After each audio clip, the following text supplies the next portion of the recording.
Hai semua, selamat datang di channel Baca Saham. Pada video ini, kita akan membahas satu topik dengan judul Target Awal Mengejar 1 miliar pertama di saham. Tapi seperti biasa, semua pembahasan ini bukan rekomendasi dan hanya informasi.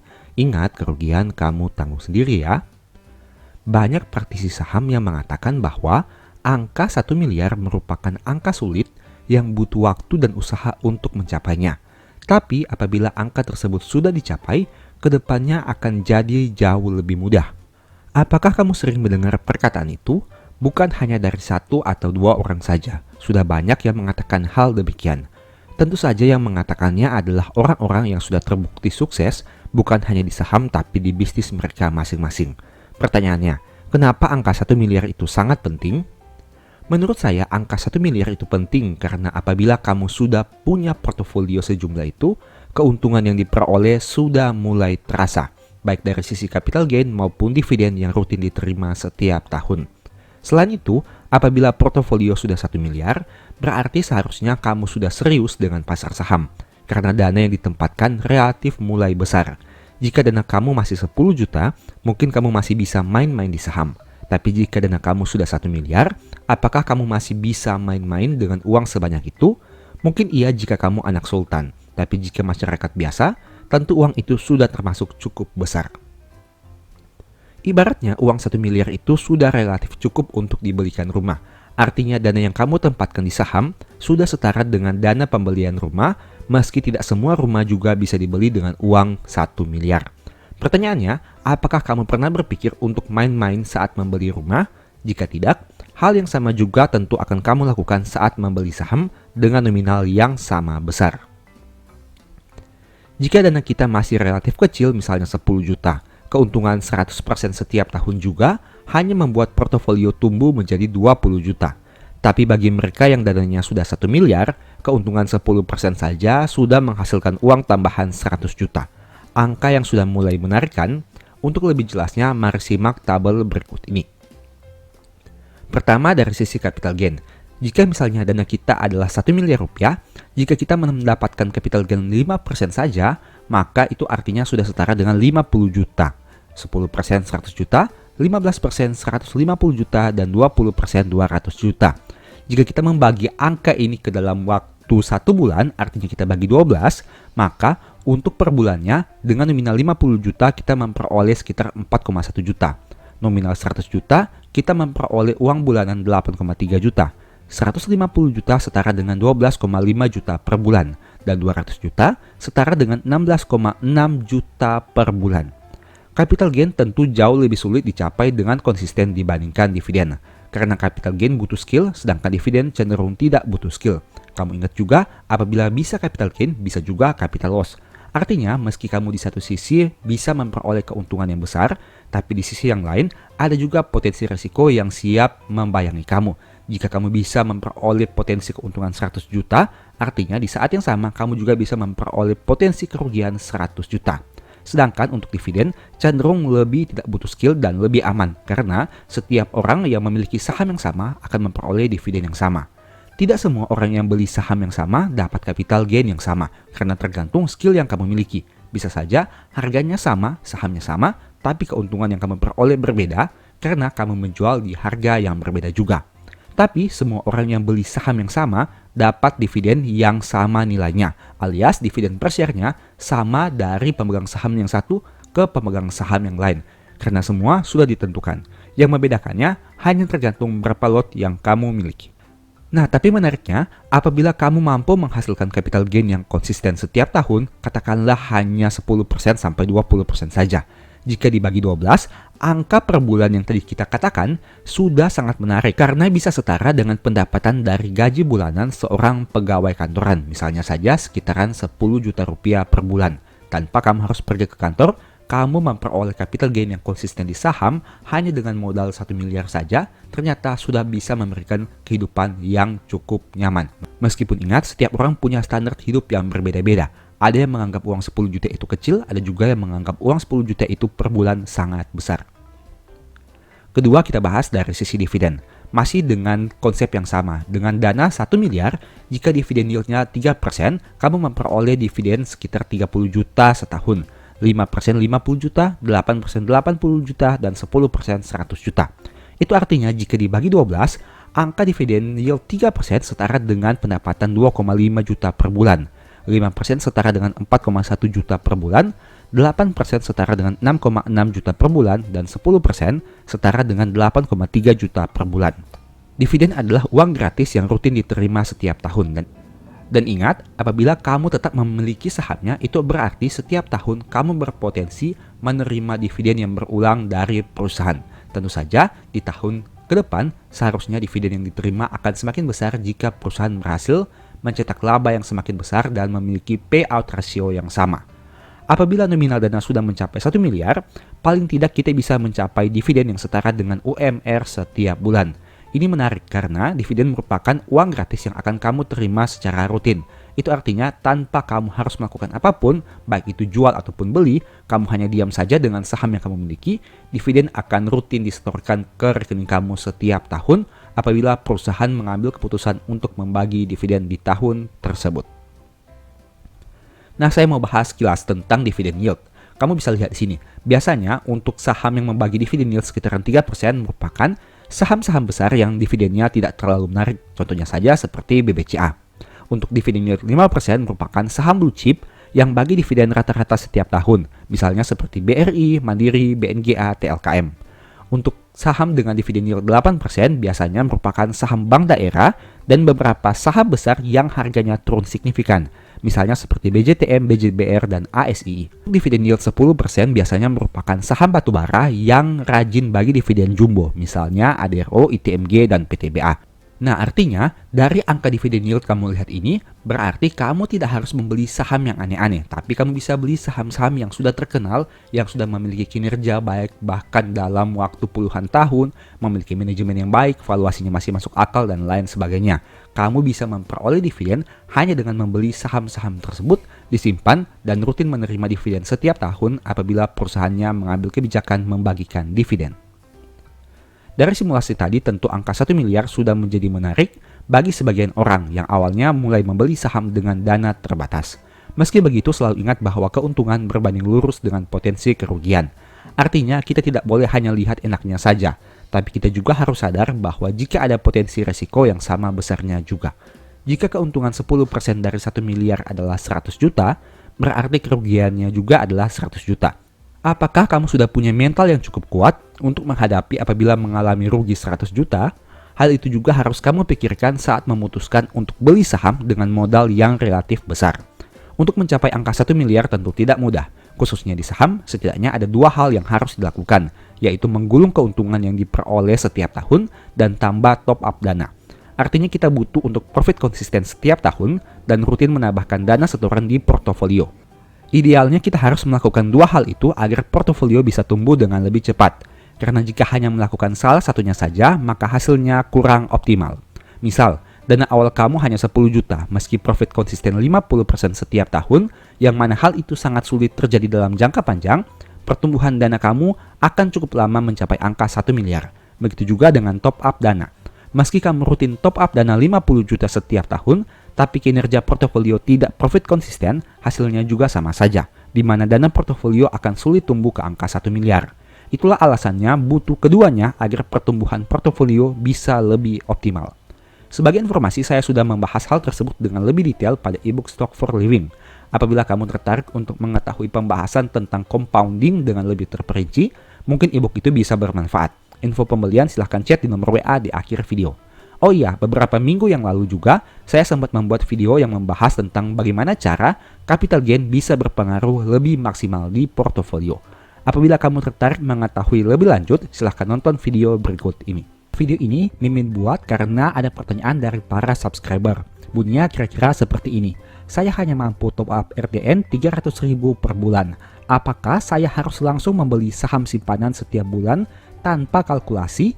Atau saya harus menunggu sampai harga saham turun baru membeli, walaupun saldo menumpuk di RDN. Dan ini ada beberapa informasi dari para subscriber lainnya yang membantu menjawab pertanyaan tersebut. Nah, sekarang saya akan coba mengemukakan pendapat secara pribadi. Di sini ada satu kondisi yang mana beliau hanya mampu untuk top up dana 300.000 per bulan. Berarti maksimal harga saham yang bisa dibeli setiap bulannya adalah Rp3.000. Pilihannya yang pertama, apakah membeli saham tanpa kalkulasi atau dollar cost averaging? Atau pilihan kedua, tunggu harga turun baru dibeli, atau dengan kata lain, lump sum. Nah, karena beliau hanya bisa membeli saham dengan harga Rp3.000 maksimalnya, maka saya akan mengambil contoh saham-saham yang berada di bawah angka 3.000. Dan saham-saham yang akan dibahas ini merupakan saham-saham yang bisa dikatakan memiliki kinerja yang baik. Kita lihat pertama adalah BNGA atau Bank CIMB Niaga, dengan harga pada saat video ini dibuat di angka 1.605. Nah, bisa teman-teman lihat di sini untuk rentang waktu tahun 2019 hingga tahun 2023. Apa kesimpulan yang bisa teman-teman dapatkan dari tampilan berikut ini? Di sini saya mau katakan bahwa apabila teman-teman melakukan pembelian pada rentan waktu tahun 2019 hingga awal tahun 2022, maka teman-teman akan memperoleh profit baik itu menggunakan metode DCA maupun metode lump sum. Kenapa? Karena harga sahamnya mengalami peningkatan yang signifikan di tahun 2023. Nah, jadi kesimpulannya untuk topik pembahasan pertama ini, apapun metode yang teman-teman pakai untuk saham BNGA seharusnya menghasilkan profit yang cukup maksimal dalam beberapa tahun terakhir. Tidak peduli teman-teman menggunakan metode DCA dengan cara mencicil setiap bulan, setiap 3 bulan, atau lain sebagainya, ataupun teman-teman melakukan pembelian metode lump sum sekaligus. Contoh misalkan di sini, teman-teman melakukan pembelian di tahun 2019 pada harga Rp1.000 secara lump sum atau secara sekaligus. Teman-teman hold saham tersebut dan tidak melakukan apa-apa hingga tahun 2023. Nah, harganya mengalami peningkatan yang signifikan di mana dalam 5 tahun terakhir naik 61%. Itu artinya di tahun 2023 ini potensi profit yang teman-teman peroleh sudah cukup besar. Sebaliknya, bagaimana jika teman-teman melakukan pembelian melalui metode DCA? Misalkan teman-teman melakukan pembelian setiap tahun ataupun setiap bulan. Teman-teman membeli di tahun 2019, 2020, dan 2021. Jadi, harga yang teman-teman peroleh adalah harga rata-rata dalam 3 tahun terakhir. Bagaimana kinerjanya di tahun 2023? Tetap saja, teman-teman menghasilkan profit di tahun 2023 karena pada tahun tersebut harga saham BNGA mengalami peningkatan. Nah, contoh kedua adalah saham Sido atau PT Sido Muncul. Bisa teman-teman lihat di sini, kita asumsikan menggunakan metode yang sama. Misalkan, teman-teman melakukan pembelian menggunakan metode DCA pada tahun 2020 hingga tahun 2022.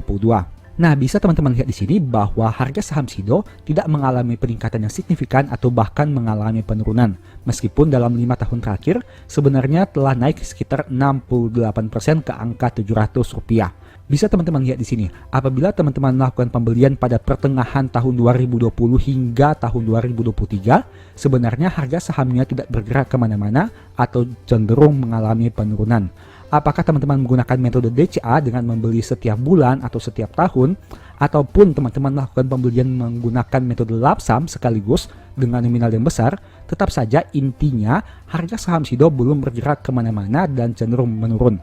Kesimpulannya, apabila teman-teman melakukan pembelian pada rentan waktu di kotak merah ini, teman-teman masih menghasilkan profit yang tidak maksimal atau bahkan mengalami floating loss. Jadi kesimpulan apa yang bisa teman-teman peroleh dari dua contoh tadi? Untuk saham BNGA, apapun metode yang teman-teman gunakan, baik DCA maupun lump sum, tetap saja menghasilkan keuntungan. Sebaliknya, untuk saham Sido, dengan rentan waktu tahun 2020 hingga 2022, harga sahamnya belum bergerak kemana-mana sehingga apapun metodenya, teman-teman sama saja tidak menghasilkan profit yang maksimal. Nah, kita lihat sekilas untuk kinerja dua saham ini. Bisa teman-teman lihat di sini, untuk ekuitas saham Sido 3,1 triliun, sedangkan ekuitas BNGA 46,8 triliun. Dan untuk net profit saham Sido 300 miliar, sedangkan net profit BNGA 1,5 triliun rupiah. Bisa teman-teman lihat di sini bahwa kinerja keuangan perusahaan BNGA ini atau Bank CIMB Niaga sangat besar jika dibandingkan perusahaan Sido Muncul. Tapi pertanyaannya, di sini poinnya. Kenapa PBV saham Sido ini 6,7 kali lipat, sedangkan PBV BNGA hanya 0,86 kali lipat? Ini merupakan suatu hal yang tidak wajar. Kenapa? Karena secara kuantitas ataupun secara kualitas, BNGA ini punya kinerja keuangan yang berkali lipat dibandingkan saham SIDO. Bisa teman-teman lihat di sini. Dengan total ekuitas sebanyak 46 triliun, saham SIDO hanya memiliki ekuitas 3,1 triliun saja. Angka yang cukup jomplang. Begitu juga dengan pencapaian profitnya. Di saat saham SIDO hanya menghasilkan profit 300 miliar, perusahaan BNGA ini menghasilkan profit 1,5 triliun rupiah. Jadi teman-teman sudah tahu kesimpulannya kenapa harga saham SIDO ini cenderung stagnan, sedangkan harga saham BNGA cenderung mengalami peningkatan. Apalagi seperti yang teman-teman tahu, BNGA ini dimiliki oleh Pak Loh Keng Hong yang tentu saja bisa memberikan sentimen positif untuk kenaikan harga sahamnya. Kesimpulan apa yang bisa teman-teman peroleh dari video ini? Yang pertama, menggunakan metode dollar cost averaging atau LAMSAM tergantung sahamnya. Meski saham perusahaan bagus tapi valuasi sudah tinggi, tidak terlalu berpengaruh. Sebaliknya, jika perusahaan bagus dan valuasinya masih rendah, mau pakai metode DCA atau LAMSAM sama-sama cuan. Kesimpulan kedua, kinerja keuangan dan valuasi berbicara lebih kuat dibandingkan memperdebatkan metode DCA atau LAMSAM. Kesimpulan ketiga, jika diharuskan untuk memilih, saat saham sedang berada di harga sideways, sebaiknya bisa menggunakan DCA. Tapi saat saham sedang krisis, pakai saja LAMSAM. Kesimpulan keempat, apabila dana kamu terbatas, berarti pilihan sahamnya juga terbatas. Misalnya dengan dana 300.000 per bulan, berarti maksimal beli saham di harga 3.000 saja. Menurut saya, masih lebih baik jika dana tersebut dikumpulkan dulu, sehingga pilihan sahamnya menjadi lebih banyak, yang berarti teman-teman bisa memilih saham dengan harga di atas Rp3.000. Selama kumpulkan dana tersebut bisa ditempatkan di reksadana pasar uang. Tapi sekali lagi ini disclaimer, tergantung profil risiko teman-teman sendiri, yang tentunya punya risiko yang lebih kecil agar teman-teman tetap dapat bunga meskipun kecil. Dan hal itu lebih baik jika dibandingkan hanya taruh di tabungan dan terpotong biaya administrasi.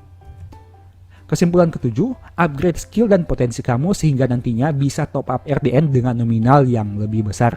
Tentu saja, semakin besar pendapatan, seharusnya semakin besar juga dana yang bisa kamu setorkan ke RDN.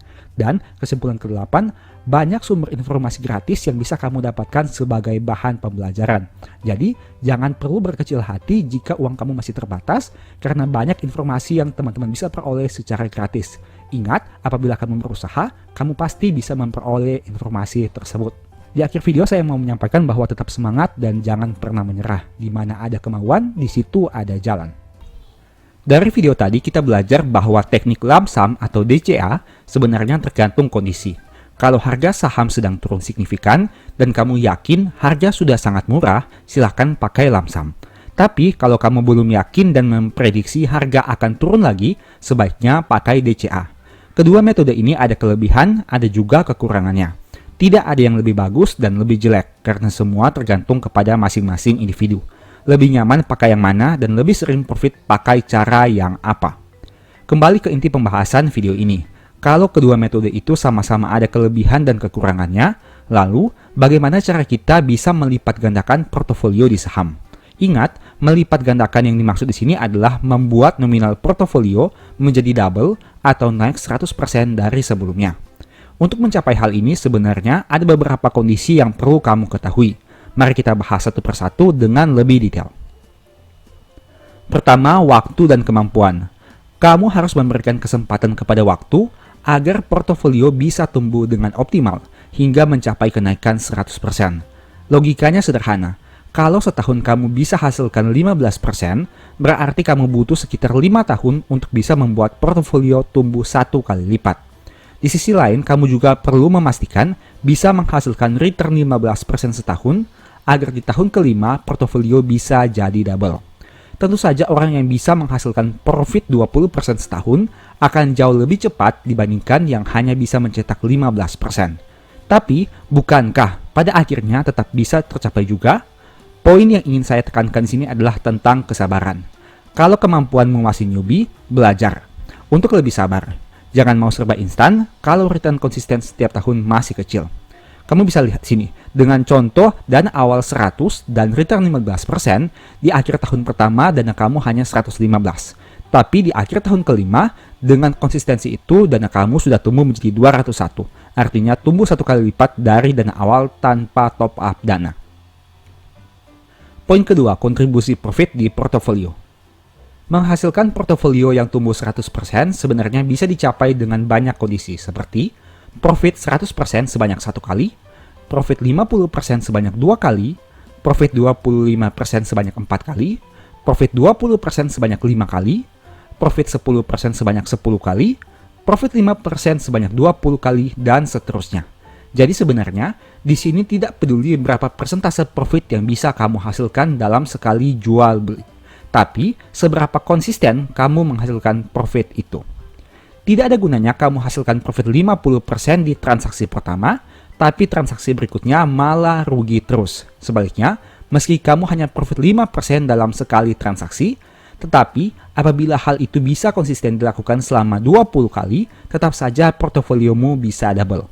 Jadi yang ingin saya garis bawahi di sini adalah tidak usah terlalu berambisi untuk profit beggar dalam satu transaksi, karena banyak jalan menuju Roma. Kembali lagi, kamu bisa hasilkan profit double dengan berbagai cara, tergantung kamu nyaman di mana. Yang perlu kamu fokuskan sebenarnya money management dari jumlah saham yang ada di portofolio. Karena ingat, semakin banyak jumlah sahamnya, tentu saja kontribusi profit terhadap satu saham akan semakin kecil. Misal, kamu punya 5 saham di portofolio dan ada satu saham yang profit 50%. Di sisi lain, ada teman kamu yang hanya punya satu saham di portofolio dan profit 50% juga. Pertanyaannya, manakah yang portofolionya naik lebih banyak? Tentu saja teman kamu kan? Alasannya sederhana, karena semakin sedikit jumlah saham di portofolio, semakin besar pengaruhnya kepada profit atau loss. Jadi ingat, kalau kamu ingin portofolio tumbuh maksimal, pertimbangkan juga jumlah sahamnya. Jangan sampai sudah profit 100% dalam satu kali transaksi, tapi ternyata yang dibeli hanya satu lot saja. Alhasil, hanya bisa pamer persentase profit di sosmed, tapi portofolio sebenarnya hanya diam di tempat. Meski begitu, kamu juga harus sadar bahwa semakin sedikit saham di portofolio, berarti potensi risiko semakin besar. Artinya, potensi profit dan loss merupakan satu kesatuan yang akan selalu mengikuti setiap keputusan jual beli yang kamu lakukan. Orang yang punya portofolio konsentrasi akan punya potensi profit dan loss yang lebih besar dibanding mereka yang melakukan diversifikasi. Jadi, kamu harus kenali risk profile kamu dulu sebelum memutuskan ingin memiliki tipe portfolio seperti apa. Karena ingat, kalau profit tentu tidak masalah, tapi kalau rugi, kamu akan sakit kepala jika belum siap menghadapi realita. Setelah paham tentang konsep berpikirnya, sekarang saya mau bahas contoh nyata. Kita gunakan saja saham BRI sebagai contoh, karena saham ini sedang trending akibat harganya yang turun cukup signifikan. Tapi kamu bisa gunakan saham lain juga dalam simulasi. Sesuaikan saja dengan ketertarikan kamu terhadap saham tersebut. Semoga dengan pembahasan ini ada ilmu baru yang bisa kamu peroleh. Seperti biasa, nama saham yang disebutkan bukan rekomendasi dan hanya contoh. Profit kamu nikmati sendiri, rugi juga kamu tanggung sendiri. Ini merupakan grafik harga BBRI dalam 10 tahun terakhir.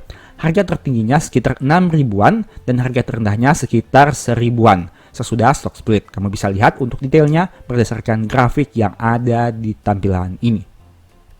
Pertanyaannya, untuk mendapat profit 100%, apakah kamu harus beli di harga terendah dan jual di harga tertinggi? Jawabannya adalah cukup sulit untuk memperoleh harga terendah dan menjualnya di harga yang paling tinggi.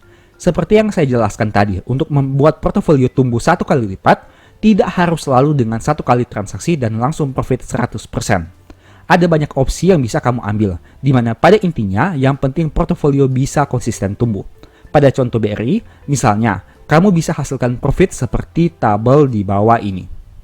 Nah, dari tabel ini, kamu bisa lihat bahwa untuk membuat portofolio tumbuh 1 kali lipat sangat fleksibel.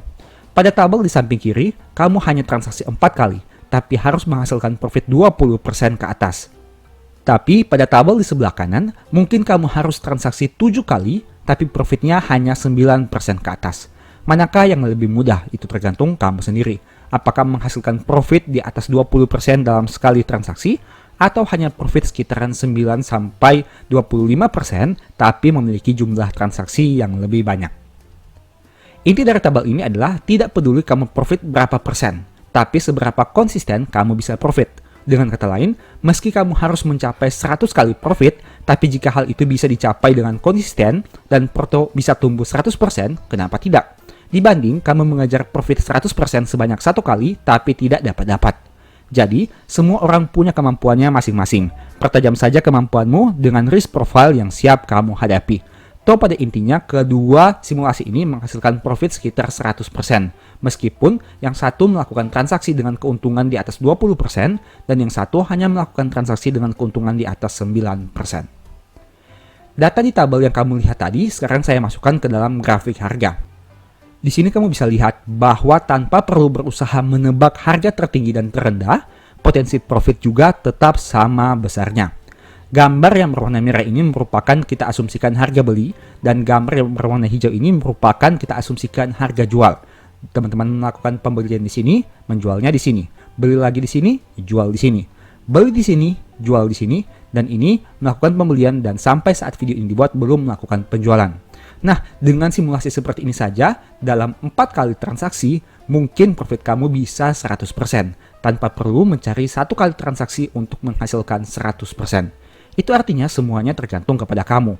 Apakah kamu lebih nyaman menghasilkan profit 1 kali tapi besar, atau profit berkali-kali meskipun nominalnya cukup kecil. Nah, itu semua tergantung kamu. Kita tidak perlu mencari harga terendah untuk mendapatkan angka yang sangat murah dan menjual di angka yang sangat tinggi untuk mendapatkan profit yang paling besar. Tapi seberapa konsisten kita menghasilkan profit tersebut. Dari 4 kali transaksi yang dilakukan, hanya diambil selisih harga Rp1.000 untuk setiap transaksi. Contohnya dari Rp3.000 dibeli, dijual Rp4.000. Dibeli Rp4.000, dijual Rp5.000. Dibeli Rp5.000 dan dijual di harga Rp6.000. Tidak perlu memberikan target keuntungan 100% dalam 1 kali transaksi. Dan hanya menunggu saat harga saham terlihat menarik, baik dari sisi harga ataupun valuasi. Kamu bisa lihat, saat dilakukannya simulasi ini, kita tidak sedang mencari harga tertinggi ataupun harga terendah, tapi kita mencari harga terbaik yang bisa kita lakukan pembelian dan penjualan. Lalu pertanyaannya, bagaimana cara kita menentukan harga belinya?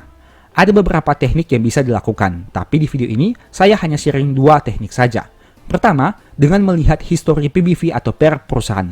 Kamu bisa bersiap beli jika PBV berada di bawah rata-rata, dan bisa menjual jika PBV di atas rata-rata. Mudah kan? Jika dilihat pada gambar di bawah ini, kotak hijau adalah harga jual dan kotak merah adalah harga beli. Sesederhana itu saja. Artinya, kamu bisa melakukan pembelian apabila PBV sudah berada pada kotak yang berwarna merah dan melakukan penjualan apabila PBV sudah berada pada kotak yang berwarna hijau. Kita simulasikan sebentar. Misalnya, saat harga saham berada di PBV yang berwarna merah ini, kamu bisa melakukan penjualan pada saat harga sahamnya naik dan menyentuh PBV di atas rata-rata, entah itu di sini, ataupun di sini. Begitu juga saat harga saham kembali mengalami penurunan, misalnya harga saham kembali turun ke angka PBV di bawah rata-rata, kamu bisa lakukan pembelian lagi dan melakukan penjualan saat PBV-nya di atas rata-rata. Sesederhana itu saja. Kamu bisa hubungkan antara grafik harga dan PBV untuk melihat potensi nominal harga beli dan jualnya. Ini merupakan grafik harga saham dan ini merupakan historical PBV. Selain itu bisa juga dengan mengkali PBV dengan book value per share. Terserah yang kamu mau lakukan yang mana, yang jelas kamu cari saja metode yang menurut kamu itu nyaman. Cara kedua adalah dengan melihat potensi penurunan harga saham di bulan tertentu. Ini merupakan probabilitas bulanan pergerakan harga BBRI dalam 10 tahun terakhir. Jika dilihat, ada 3 bulan yang menarik untuk dilakukan pembelian, yaitu bulan April, Juni, dan September. Dari 10 tahun terakhir, 3 bulan tersebut punya probabilitas kenaikan yang rendah, yakni di bawah 50%. Bulan April hanya 30, Juni 44, dan September 44. Selain itu, kamu juga bisa amati bulan dengan penurunan harga yang paling besar. Misalnya pada tahun 2022, pernah turun hingga 10% di bulan Juni. Tahun 2020, pernah turun hingga 27% di bulan Maret. Tahun 2018, pernah turun hingga 10% di bulan April. Begitu juga seterusnya. Kesimpulan, setiap orang punya gaya investasi atau tradingnya masing-masing. Kamu tidak perlu menjadi orang lain hanya untuk mengejar profit 100%. Banyak jalan menuju Roma, banyak cara mencari profit double. Lakukan saja cara yang menurutmu nyaman untuk dilakukan, sambil terus mempertimbangkan potensi risiko yang siap dihadapi. Tidak ada yang salah dengan profit hanya 1%, karena jika bisa konsisten 100 kali, tetap saja profitmu jadi 100%. Tidak ada yang salah juga dengan profit 100%, meskipun hanya diperoleh satu kali. Intinya, apapun gaya transaksimu, itu sah-sah saja, selama bisa hasilkan pertumbuhan portofolio yang konsisten dari tahun ke tahun. Semoga dengan video ini, kamu memperoleh banyak manfaat dan pemahaman baru tentang bagaimana cara melipat gandakan portofolio. Tidak perlu terlalu fokus dengan cara orang lain, tapi kamu bisa gunakan caramu sendiri untuk menghasilkan profit yang maksimal. Tentu saja dengan mempertimbangkan juga risiko yang siap kamu hadapi. Semoga video ini bermanfaat ya. Demikianlah pembahasan singkat pada video ini. Selalu ingat bahwa semua saham yang disebutkan bukan rekomendasi dan hanya informasi. Mohon juga agar dapat mengecek kembali data yang ditampilkan. Di video berikutnya ingin dibahas materi apa lagi? Tulis di kolom komentar ya. Sebagai informasi, channel YouTube Baca Saham sekarang ada dua. Yang pertama Baca Saham dan Baca Saham dari Nol. Berikut ini beberapa list ebook baca saham. Pertama, Stock for Living, Strategi Nabung Saham di Stock Market, dan Cara Cepat Analisa Laporan Keuangan. Apabila tertarik, chat saja pada nomor WA yang ada. Sekian video ini, semoga bermanfaat. Thank you.